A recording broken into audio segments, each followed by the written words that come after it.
ನಮ್ಮ ಮಕ್ಕಳು ಮೊದಲೆಲ್ಲ ದೂರದಿಂದ ನೋಡಿ ಮುಟ್ಟದೇನೆ ಎಲ್ಲ ವಸ್ತುಗಳನ್ನು ದೂರದಿಂದ ನೋಡಿ ಒಂದು ಕಲ್ಪನೆಯಲ್ಲೇ ಕಲಿತಾ ಇದ್ರು.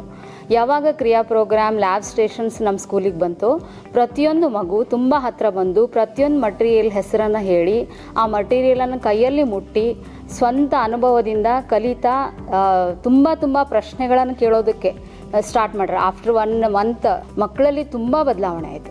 ಅವರು ಪ್ರತಿದಿನ ಸೈನ್ಸ್ ಕ್ಲಾಸ್ಗಂತ ಹೇಳೇ ಸ್ಕೂಲಿಗೆ ಬರೋದಕ್ಕೆ ಶುರು ಮಾಡಿದ್ದಾರೆ.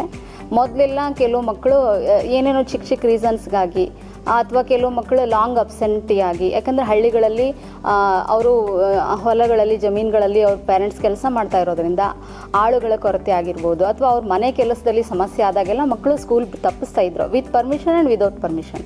ಬಟ್ ಯಾವಾಗ ನಾವು ಈ ಥರ ಪ್ರಾಕ್ಟಿಕಲ್ ಕ್ಲಾಸಸ್ಸನ್ನು ಕಂಡಕ್ಟ್ ಮಾಡೋದಕ್ಕೆ ಶುರು ಮಾಡಿದ್ವಿ, ಒಂದೇ ಒಂದು ಮಗು ಕ್ಲಾಸ್ ಮಿಸ್ ಮಾಡ್ಕೊಳ್ಳೋಕ್ಕೆ ಇಷ್ಟಪಡ್ತಾ ಇಲ್ಲ.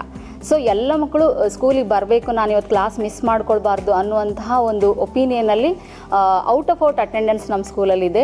100 ಔಟ್ ಆಫ್ 100 ಮಕ್ಕಳು ಬರ್ತಾರೆ, ಕಲಿತಾರೆ, ಜೊತೆಗೆ ಕಲಿಕೆಯನ್ನು ಅವರು ತುಂಬ ಎಂಜಾಯ್ ಮಾಡ್ತಾ ಇದ್ದಾರೆ. ಈ TPಯಲ್ಲಿ ಪೆಡಗಾಜಿ ಹೇಳಿರೋದು ಎಲ್ಲದನ್ನು ಈಸಿಯಾಗಿ ಆಗಿಂದಾಗೇ ಅಪ್ಲೈ ಮಾಡ್ಕೊಳ್ಳುವಂಥದ್ದು. ಮತ್ತು ಜೊತೆಗೆ ನಾವು ಕೂಡ TP ನೆಕ್ಸ್ಟ್ ಲೆವೆಲ್ಗಳಲ್ಲಿ ಫ್ರಮ್ 1 to ನಾವು ತುಂಬ ಅದನ್ನು ನಾವು ಕೂಡ ಅಪ್ಡೇಟ್ ಆಗಿದ್ದೀವಿ ಅಂತ ಅನ್ನಿಸ್ತಾ ಇದೆ ನನಗೆ. ಸೊ ನಮಗೆ ನಮ್ಮಿಂದ ಏನು ರಿಕ್ವೈರ್ಮೆಂಟ್ ಬೇಕು, ಸೊ ನಾವು ಕ್ವಿಕ್ಕಾಗಿ ಅದನ್ನು ಆ್ಯಕ್ಸೆಸ್ ಮಾಡೋದಕ್ಕೆ ಶುರು ಮಾಡಿದ್ದೀವಿ. 6th ಕ್ಲಾಸ್ಗೆ ನನಗೆ ಮಕ್ಕಳು ಬರ್ತಾರೆ ಸೈನ್ಸ್ ಕಲಿಕೆಗೆ. ಅದರಲ್ಲಿ 31 ಸ್ಟೂಡೆಂಟ್ಸಲ್ಲಿ ಅಪ್ ಟು 8 ಸ್ಟೂಡೆಂಟ್ಸು 0 ಲೆವೆಲ್ಗೆ ಅಂತಲೇ ಇಟ್ಕೊಟ್ರು. ಅವರಿಗೆ ಮತ್ತೆ ನಾನು, ಯಾಕಂದರೆ ಲಾಂಗ್ ಅಬ್ಸೆನ್ಸಿ ಆಗಿರ್ಬೋದು, ಬೇರೆ ಬೇರೆ ಪ್ರಾಬ್ಲಮ್ಸ್ ಇರ್ಬೋದು, ಅದೆಲ್ಲದರಿಂದನೂ ಅವರು ತುಂಬಾ 1 or 2nd ಸ್ಟ್ಯಾಂಡರ್ಡ್ ಸ್ಟೂಡೆಂಟ್ಸ್ ಥರ ಇದ್ದರು.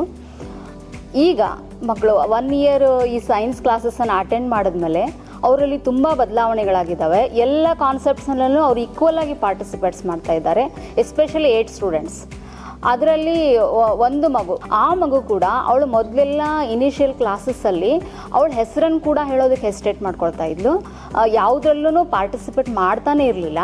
ಅವಳು ಎಲ್ಲ ಕಾನ್ಸೆಪ್ಟ್ಸಲ್ಲಿ ಹ್ಯಾಂಡ್ ರೈಸ್ ಮಾಡ್ತಾಳೆ, ಜೊತೆಗೆ ಎಲ್ಲ ಕ್ವೆಶನ್ಸಿಗೂ ಆನ್ಸರ್ ಮಾಡ್ತಾಳೆ, ಅದು ಸರಿನೋ ತಪ್ಪ ಪಾರ್ಟಿಸಿಪೇಟ್ ಮಾಡ್ತಾಳೆ, ಮತ್ತು ಟ್ರೈ ಮಾಡ್ತಾ ಇದ್ದಾಳೆ ಅವಳು. ನಾನು ಎಕ್ಸಾಕ್ಟಾಗಿ ಎಲ್ಲರ ಥರನೂ ಕರೆಕ್ಟಾಗಿ ಆನ್ಸರ್ ಮಾಡಬೇಕು ಅನ್ನೋಂಥ ಅವಳಲ್ಲಿ ಒಂದು ಹುಮ್ಮಸ್ಸು ಬಂದಿದೆ. ಅವರಲ್ಲಿ ಇರ್ತಕ್ಕಂಥ ಉತ್ಸಾಹವನ್ನು ಈ ಕ್ರಿಯಾ ಪ್ರೋಗ್ರಾಮ್ ಮುಮ್ಮಡಿಗೊಳಿಸಿದೆ ಅಂತ ಹೇಳ್ಬೋದು.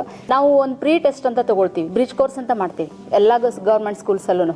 ನಮ್ಮಲ್ಲಿ ಇರ್ತಕ್ಕಂಥ 23 ಸ್ಟೂಡೆಂಟ್ಸಲ್ಲಿ 19 ಸ್ಟೂಡೆಂಟ್ಸ್ ಔಟ್ ಆಫ್ ಮಾರ್ಕ್ಸನ್ನು ತೊಗೊಂಡಿದ್ದಾರೆ. ಇನ್ನು ಉಳಿದಂತಹ 4 ಮಕ್ಕಳು ಕೂಡ ಅಬೌವ್ 10 ಮಾರ್ಕ್ಸನ್ನು ತೊಗೊಂಡಿದ್ದಾರೆ.